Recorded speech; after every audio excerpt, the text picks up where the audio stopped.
आज का विषय है योग, ध्यान और मेडिटेशन में परमानंद अवस्था। परम आनंद की अवस्था क्या होती है, कैसे उस अवस्था तक पहुँचें ताकि आप अपने जीवन के हर पल में, जीवन के हर पार्ट में, जैसे आपके लाइफ के विभिन्न पार्ट्स हैं, ये आपने पूर्व के वीडियो में जाना है, समझा है। जैसे आपकी पर्सनल लाइफ है, स्टूडेंट लाइफ है, फैमिली लाइफ है, प्रोफेशनल लाइफ है, मैरिज लाइफ है, सोशल लाइफ है और स्पिरिचुअल लाइफ है, नेचुरल लाइफ है और सुपर लाइफ है। इन सभी जो लाइफ के ये भिन्न पार्ट हैं, इन सभी लाइफ के पार्ट में आप सदा परमानंद अवस्था का अनुभव करें, ये परम आवश्यक है। लेकिन कैसे करें, क्या तरीका है, कैसे इसकी अनुभूति की जा सकती है, इस विषय में जानना समझना बहुत ही ज़रूरी है और बड़ी सहजता से आप अनुभव कर सकते हैं। एक सिद्धांत है, याद रखना, बहुत ही मूल्यवान सिद्धांत है।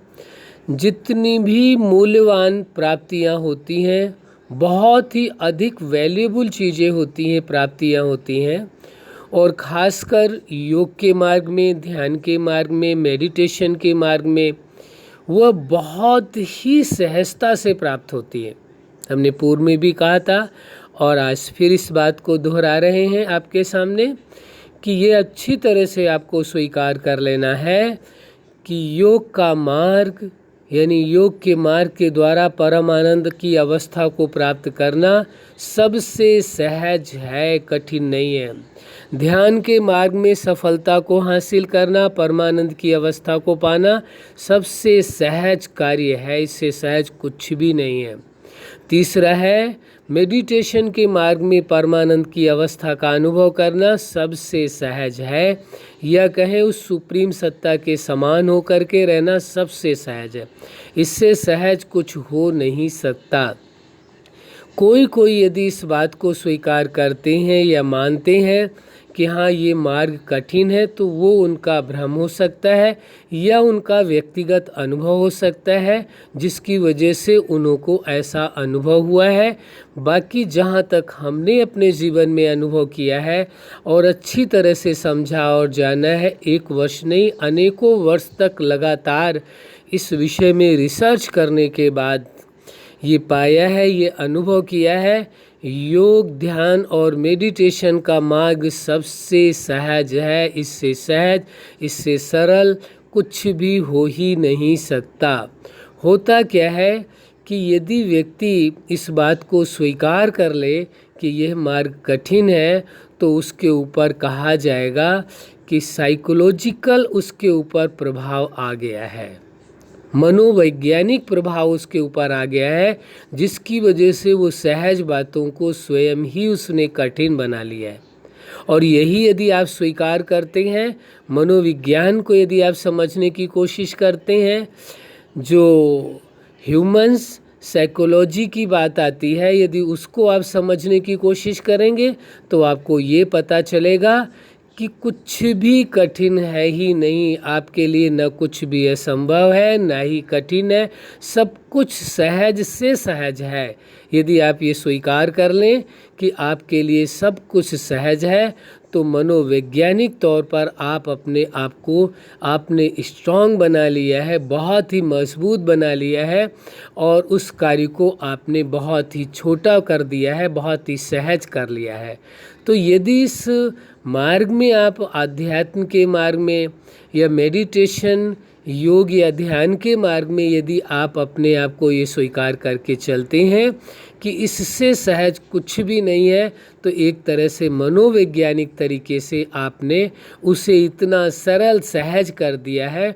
वास्तविकता भी यही है, ये कोई केवल मनोवैज्ञानिक विषय नहीं है, बल्कि वास्तविकता भी यही है। आप सोच करके देखो 2 पल के लिए, जिसे आप सुप्रीम पावर कहते हो, सुप्रीम सत्ता कहते हो, सुप्रीम एनर्जी कहते हो, जिसने पूरे ब्रह्मांड की संरचना की है, मानते हैं, स्वीकार करते हैं।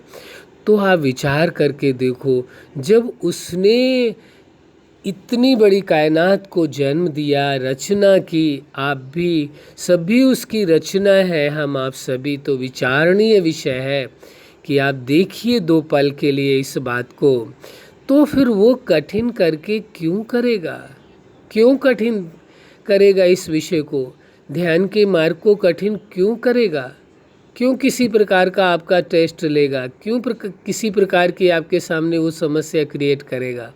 क्यों आपके सामने कोई मुश्किलें पैदा करेगा? मुश्किल विषय क्यों करेगा? आखिर रीज़न क्या है?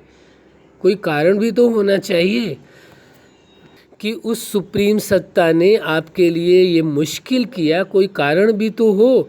वो तो सहज से सहज चाहता है कि सभी को बराबर अनुभूतियाँ हों, संपूर्ण प्राप्तियाँ हों।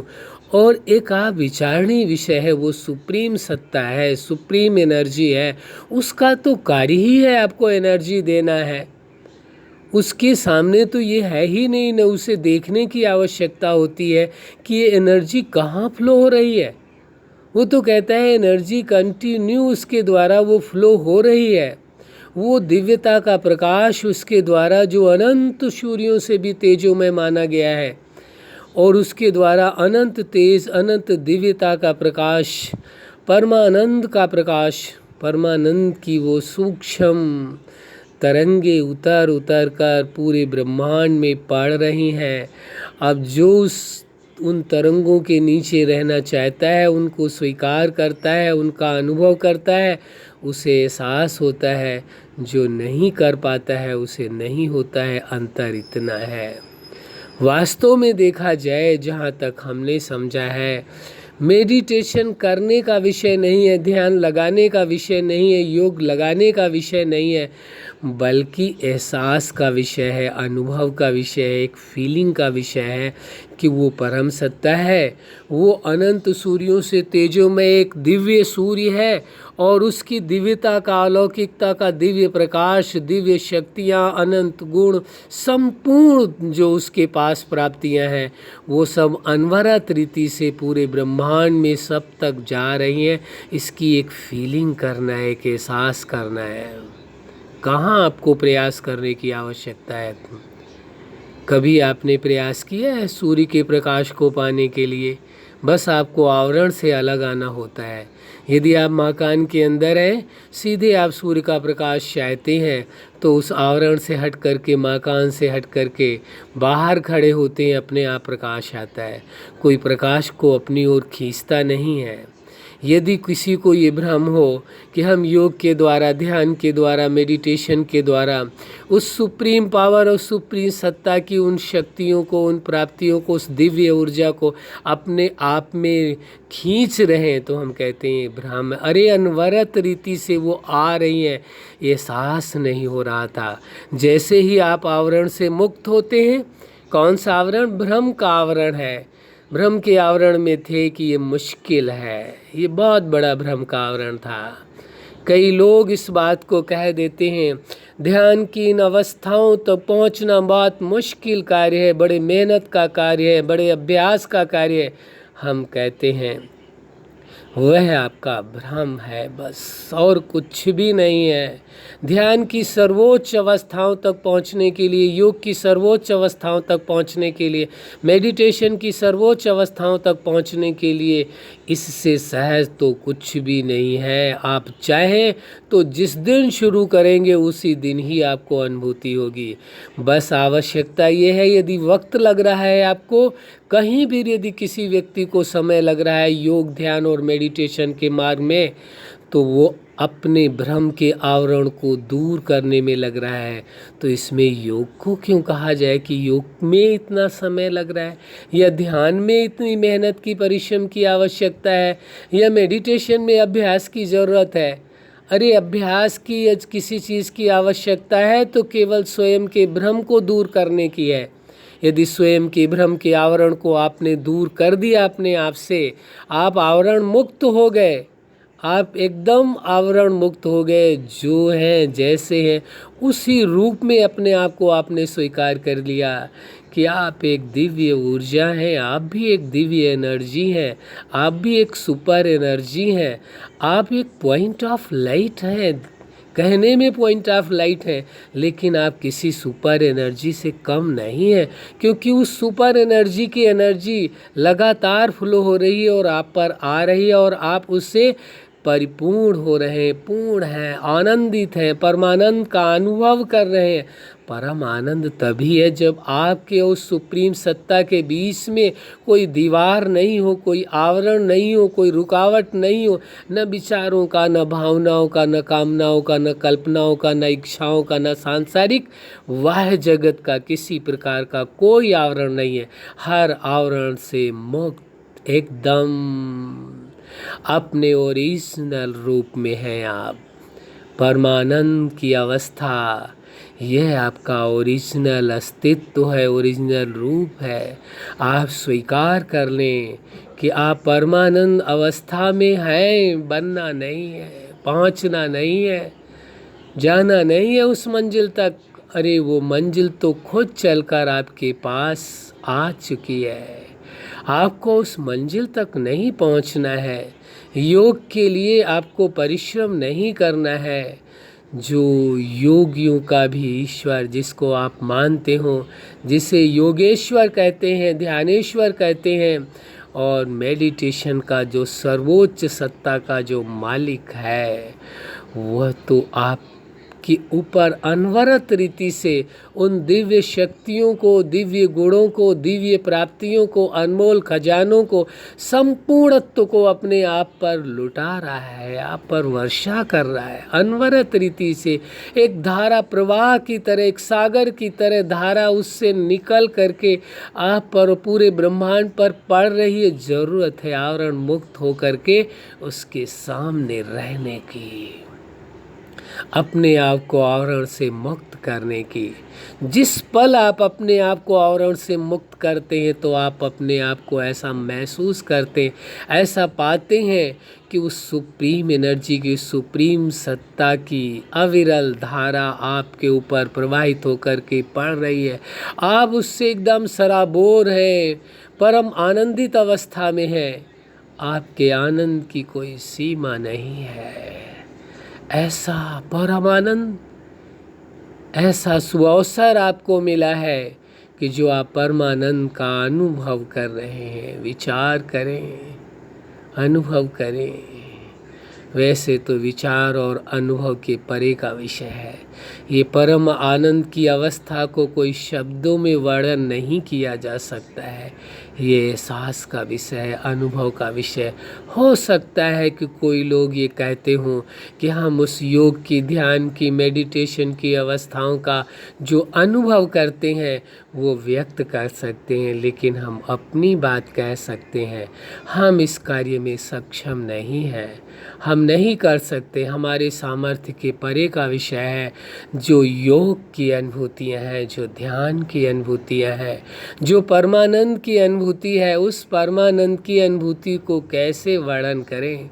कहाँ ऐसे शब्द हैं, किन शब्दों में पिरोया जा सकता है, किन शब्दों में उसका वर्णन किया जा सकता है? हमारे पास तो शब्द ही नहीं है, क्योंकि वह अनुभूति, परम सत्ता की अनुभूति, उस सुप्रीम एनर्जी की अनुभूति, उस जगत नियंता की अनुभूति, उस सर्वेश्वर की अनुभूति, वो योगेश्वर की अनुभूति कैसे कोई व्यक्ति या कैसे कोई योगी उससे अपने शब्दों के द्वारा व्यक्त कर सकता है? संभव ही नहीं है।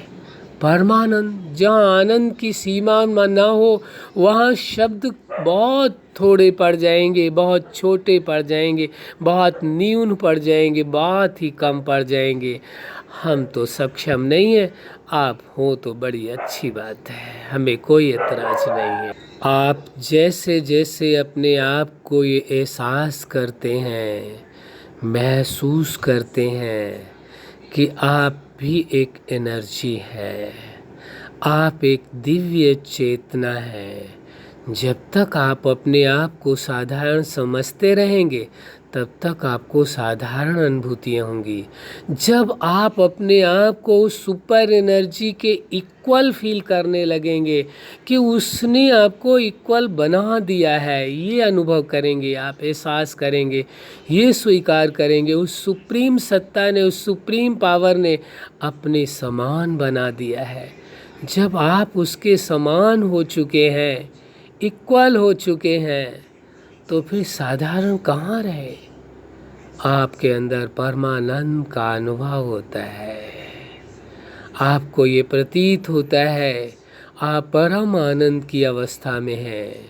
जो सुप्रीम पावर को कहा जाता है वो परमानंद के भी परमानंद का भी असीम है, सागर है, अनलिमिटेड है, उसकी कोई सीमाएं नहीं है। तो उससे जिसको प्राप्ति हो रही है वो साधारण कैसे हो सकता है। आप परमानंद में गोते लगा रहे हैं, परमानंद का अनुभव कर रहे हैं।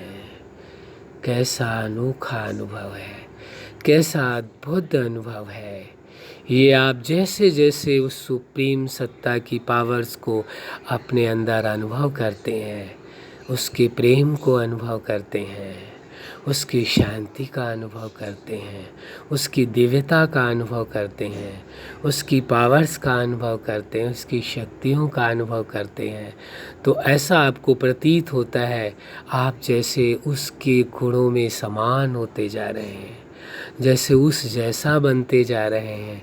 यही फीलिंग, यही एहसास आपको परमानंद का अनुभव कराती है, आपको जीवन के हर पार्ट में परम आनंद का अनुभव कराती है।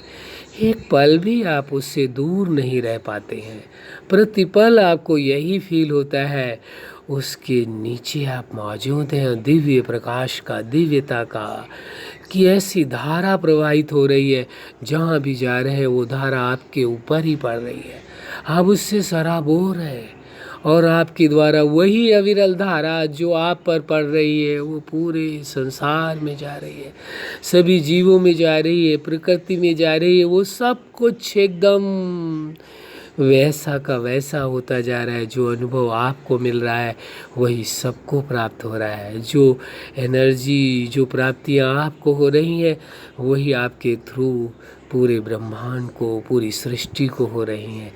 आप एक उस सुप्रीम सत्ता के एक मीडिएटर बन गए हैं।